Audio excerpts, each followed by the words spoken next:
Hi everyone, welcome है आप सभी का रश्मि मैम की एज वन क्लास में। तो रश्मि मैम है साथ, फिर डरने की है क्या बात। तो आई होप आप सभी ने चैनल को लाइक एंड सब्सक्राइब तो कर ही लिया होगा। आज की जो हमारी क्लास है वो क्लास 6 का फ्रैक्शन चैप्टर है।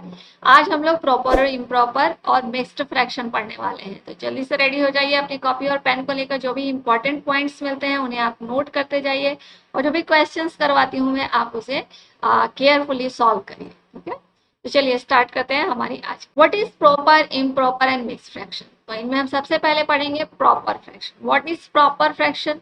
प्रॉपर फ्रैक्शन क्या होता है? तो proper fraction, a fraction whose numerator is less than its denominator is called proper fraction. जिसका न्यूमरेटर छोटा होगा डिनोमिनेटर से। क्या होगा? Numerator will always less than its denominator is called proper fraction. अब जैसा कि यहाँ पे आप एग्जांपल्स देख सकते हैं, यहाँ पे देखिए एग्जांपल्स है 2/3। 2/3 में न्यूमरेटर क्या है हमारा? 2 है, एंड डिनोमिनेटर क्या है हमारा? 3 है। तो यहाँ पे क्या है? d is greater then n। तो जब डिनोमिनेटर बड़ा हो न्यूमरेटर से तो ऐसे फ्रैक्शन को हम लोग प्रॉपर फ्रैक्शन कहते हैं।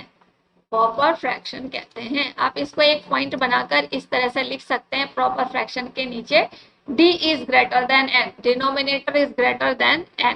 यहाँ पे जहां भी आपको फ्रैक्शन में डिनोमिनेटर बड़ा दिखे न्यूमरेटर से तो हम कह सकते हैं कि वो एक प्रॉपर फ्रैक्शन होगा। ठीक है, वैसे यहाँ पे 5/8 पे भी देख सकते हैं, यहाँ भी न्यूमरेटर छोटा है डिनोमिनेटर बड़ा है। 7/11 में यहाँ भी न्यूमरेटर छोटा है डिनोमिनेटर बड़ा है। 0/4 में भी वही है, 8/15 में भी वही है।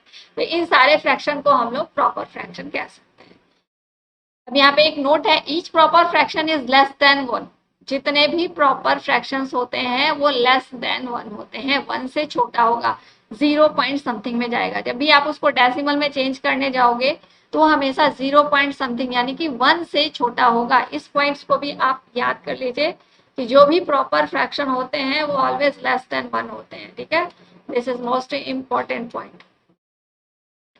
अब इम्प्रॉपर फ्रैक्शन देखते हैं। इम्प्रॉपर फ्रैक्शन क्या होगा? तो ऑब्वियसली वहां पे क्या था? Denominator is greater then numerator. यहाँ पे क्या होगा? Numerator is greater than denominator. देख लीजिए, यहाँ पे हम लोग डेफिनेशन पढ़ लेते हैं। अब fraction whose numerator is greater than or equal to its denominator is called an improper fraction. Improper fraction के अंदर क्या होगा कि जो फ्रैक्शन न्यूमरेटर से बड़ा हो या बराबर हो, ग्रेटर देन डिनोमिनेटर हो या इक्वल टू इट्स डिनोमिनेटर हो, दोनों ही कंडीशन में वो क्या कहलाएगा? इम्प्रॉपर फ्रैक्शन कहलाएगा। ठीक है, तो यहाँ पे एग्जाम्पल क्या है? 5/3 देख सकते हैं, ये न्यूमरेटर है ये डिनोमिनेटर है। तो डिनोमिनेटर क्या है यहाँ पे? Denominator is less than numerator. तो denominator is less than numerator है, या फिर लिख सकते हैं numerator is greater than denominator. दोनों ही तरीके से आप लिख सकते हैं। तो अब इम्प्रॉपर फ्रैक्शन लिख करके, इम्प्रॉपर फ्रैक्शन लिख के आप शॉर्ट नोट में आप क्या लिख सकते हैं? n इज ग्रेटर और इक्वल टू डिनोमिनेटर, या तो बड़ा होगा या बराबर होगा, दोनों बातें हो सकती है। अब यहाँ पे भी देखिए, अब ये क्या होगा? एक चीज जैसा कि हम लोगों ने इसमें पढ़ा था कि proper fraction is less then 1, 1 से छोटा होगा। और इसमें क्या हो सकता है? इम्प्रॉपर में ये या तो 1 से बड़ा होगा या 1 के बराबर होगा, इक्वल टू और ग्रेटर देन 1, जो इम्प्रॉपर फ्रैक्शन होते हैं। और जो भी मिक्स्ड फ्रैक्शन बनते हैं वो हमेशा इम्प्रॉपर फ्रैक्शन के बनते हैं। क्यों? क्योंकि मिक्स्ड फ्रैक्शन में हमें क्या करना होता है? डिनोमिनेटर से न्यूमरेटर को डिवाइड करना होता है। तो डिवाइड कब होगा? जब न्यूमरेटर बड़ा होगा और डिनोमिनेटर छोटा होगा, तभी हम डिनोमिनेटर से न्यूमरेटर को डिवाइड कर पाएंगे, और तभी इम्प्रॉपर से मिक्स्ड फ्रैक्शन हमारा बन पाएगा।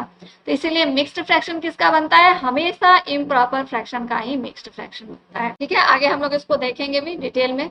यहाँ तक कॉन्सेप्ट आपको समझ में आ गया होगा। देखिए यहाँ 25 न्यूमरेटर है और डिनोमिनेटर क्या है हमारा? 9 है। तो यहाँ पे numerator is greater than denominator है, 25 इज ग्रेटर देन 9 है। ठीक है, तो ये क्या हो गया? Improper fraction. नेक्स्ट देखते हैं। अब आ गया हमारा mixed fraction. A combination of a whole number and a proper fraction is called a mixed fraction. A combination of a whole number and a proper fraction. ये क्या है हमारा? Proper fraction. प्रॉपर फ्रैक्शन और whole number का combination क्या कहलाता है? Mixed fraction. तो जब आपको मिक्स्ड फ्रैक्शन का डेफिनेशन लिखने के लिए कहा जाएगा तो आप ये लिखोगे, a combination of a whole number and a proper fraction is called a mixed fraction. ठीक है, आप इसको एग्जाम्पल्स के फॉर्म में इस तरीके से लिखेंगे 2 होल 1/3। अब ये छोटा हो जाना चाहिए, इससे ये प्रॉपर फ्रैक्शन में आ जाना चाहिए और साथ में एक होल नंबर होना चाहिए। तो इस फॉर्म में अगर कोई चीज लिखा हुआ है तो आप इसे मिक्स्ड फ्रैक्शन कह सकते हैं। और अभी अभी मैंने आपको बताया कि मिक्स्ड फ्रैक्शन हमेशा इम्प्रॉपर फ्रैक्शन का बनता है, ये भी आपको ध्यान रखना है। किसका बनता है मिक्स्ड फ्रैक्शन? Improper fraction. तो आगे देखते हैं, to convert a mixed fraction into an improper fraction. कैसे कन्वर्ट करेंगे? यहाँ पे देखिए mixed fraction is equal to, अभी हम लोगों ने पढ़ा, combination of a whole number and proper fraction. A whole number plus a fraction which is a proper fraction. अब एग्जांपल देखिए, यहाँ पे एक मिक्स्ड फ्रैक्शन दिया हुआ है, इसमें हम क्या कह सकते हैं? होल नंबर क्या है? 2 है, n प्लस 3/5 है। This is a whole number and this is a proper fraction. इन दोनों को जब हम ऐड करते हैं तो हमारा एक मिक्स्ड फ्रैक्शन तैयार होता है। इसके लिए हम लोग क्या करते हैं? This multiply by this plus this. इसको जब हम लोग सॉल्व करेंगे तो क्या लिखेंगे? 5 इंटू 2 प्लस 3, 5 या 2 इंटू 5 प्लस 3/5, 5 2 सा 10 प्लस 3 13/5। तो ये हमारा हो गया क्या? एक इम्प्रॉपर फ्रैक्शन। तो हमने क्या किया यहाँ पे? हमने क्या किया कि मिक्स्ड फ्रैक्शन को इम्प्रॉपर फ्रैक्शन में कन्वर्ट कर दिया। यहाँ भी वही चीज होगी जो आप लोग देख रहे हैं, 3 होल 4/5। तो 3 प्लस 4/5 ऐसे लिखेंगे एंड नेक्स्ट स्टेप में क्या करेंगे? 3 into 7 plus 4/7 is equal to 21 plus 4/7 is equal to 25/7। इस तरह से आप मिक्स्ड से इम्प्रॉपर में कन्वर्ट करोगे। क्लियर? आगे कुछ रूल है उसको पढ़ लेते हैं। Multiply the whole number with the denominator of the fraction and to this product at the numerator of the fraction. This gives the numerator of the required improper fraction if its denominator is the same as the denominator of the fraction. तो यहाँ पे इसी चीज को explain किया गया है कि जब हम मिक्स्ड फ्रैक्शन को इम्प्रॉपर में कन्वर्ट करते हैं तो इम्प्रॉपर फ्रैक्शन का न्यूमरेटर हम कैसे बनाते हैं? तो ये मिक्स्ड फ्रैक्शन के डिनोमिनेटर को होल नंबर से मल्टीप्लाई करते हैं, देन उसके न्यूमरेटर में ऐड कर देते हैं, तो हमारा जो इम्प्रॉपर फ्रैक्शन है उसका न्यूमरेटर बन जाता है एंड अपॉन जो डिनोमिनेटर है वो एज इट इज रह जाता है। क्लियर? नेक्स्ट है हमारा to convert an improper fraction into a mixed fraction. Improper से हम मिक्स्ड फ्रैक्शन में कैसे कन्वर्ट करेंगे? तो यहाँ पे देखिए है example, convert 29/8 into mixed fraction. 29/8 को मिक्स्ड फ्रैक्शन में कैसे कन्वर्ट करेंगे? On dividing 29/8 we get quotient is equal to 3 and remainder 5।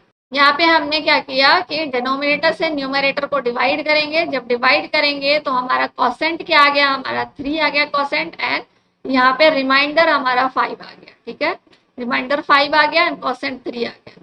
तो हम इसको 29/8 को क्या लिखेंगे? जो हमारा कोसेंट है उसको यहाँ पे प्लस के फॉर्म में यानी होल नंबर के फॉर्म में लिखेंगे कोसेंट को, एंड प्लस रिमाइंडर अपॉन जिस नंबर से हमने जो पहले का डिनोमिनेटर था उसको हम लोग एज इट इज लिख देंगे 5/8। तो 3 होल 5/8 क्या हो गया? हमारा मिक्स्ड फ्रैक्शन ऑफ 29/8। सिमिलरली 38/9 को क्या करेंगे? 9 से हम लोग 38 को डिवाइड करेंगे तो हमारा क्या हो जाएगा? 9 4 जा 36, रिमाइंडर हमारा 2 आ गया। हमारा कोसेंट क्या हो गया? 4 एंड रिमाइंडर हो गया 2। तो कोसेंट को कहाँ पे रखना है? हमें होल में रखना है। कोसेंट प्लस रिमाइंडर बाय जो पहले का डिनोमिनेटर था वो। तो कोसेंट हमारा 4 हो गया प्लस 2 हमारा क्या हो गया? रिमाइंडर अपॉन जो पहले का डिनोमिनेटर था 9 एज इट इज। तो इसे हम क्या लिखेंगे? 4 whole 2/9 is the mixed fraction of 38/9। Clear? तो इस तरह से हम लोगों ने सीखा कि कैसे हम लोग इम्प्रॉपर को मिक्स्ड में कन्वर्ट करते हैं और कैसे मिक्स्ड को इम्प्रॉपर में कन्वर्ट। तो आई होप आपको proper improper and mixed fraction का कॉन्सेप्ट समझ में आ गया होगा। तो आज की क्लास में हम बस इतना ही पढ़ेंगे। नेक्स्ट क्लास में हम लोग आगे सीखेंगे कि इसको हम लोग नंबर लाइन पे कैसे शो करेंगे मिक्स्ड फ्रैक्शन। ठीक है, तो चलिए आज की क्लास यहीं खत्म करती हूँ। मिलेंगे नेक्स्ट वीडियो में, तब तक के लिए tata bye bye, see you, take care and all the best. और हाँ, चैनल को लाइक सब्सक्राइब करना मत भूलिएगा।